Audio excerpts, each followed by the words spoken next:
arrival of the National Guard in Washington, D.C. has been met with significant public scrutiny. This deployment, a measure typically reserved for major crises, has led to widespread questioning among residents about its true purpose and necessity.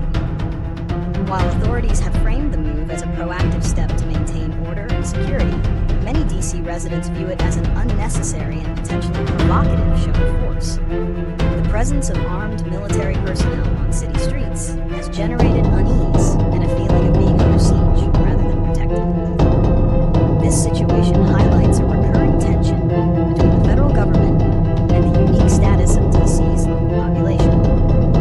Concerns about federal overreach and the militarization of the capital are not new, but they have been amplified by this recent deployment. The debate centers on whether the situation warrants such a dramatic response, and how such actions impact the rights and daily lives of the city's inhabitants. The public's reaction underscores a desire for greater transparency and a more nuanced approach to maintaining public safety that respects the community's autonomy and sensitivities. The main reason for the National Guard deployment in Washington, D.C. is an official declaration of a public safety emergency and a push to address what some officials have called a crime crisis. Citing an increase in crime and concerns about public safety, the deployment is intended to re-establish law, order, and public safety. The military presence is meant to support federal law enforcement by providing a visible deterrent to crime, assisting with logistics, and protecting federal property. However, many D.C. residents and local officials oppose this move. They argue that crime statistics show a recent decline in violent crime, contradicting the administration's claims of an out-of-control situation.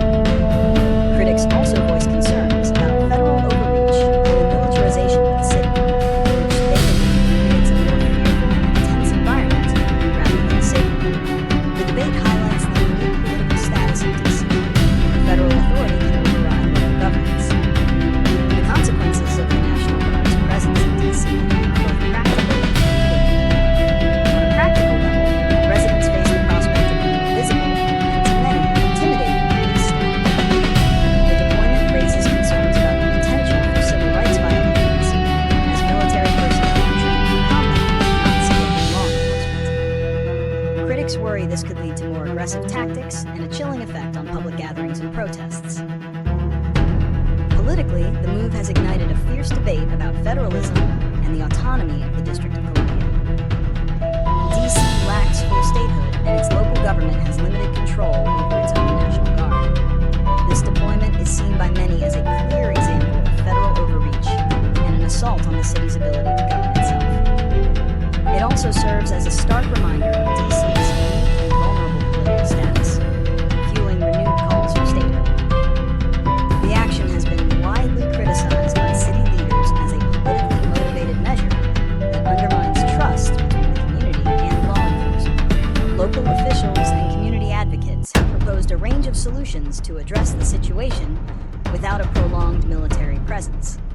Rather than relying on the National Guard, they advocate for strengthening the D.C. police force with increased funding and resources, allowing local law enforcement to effectively manage public safety.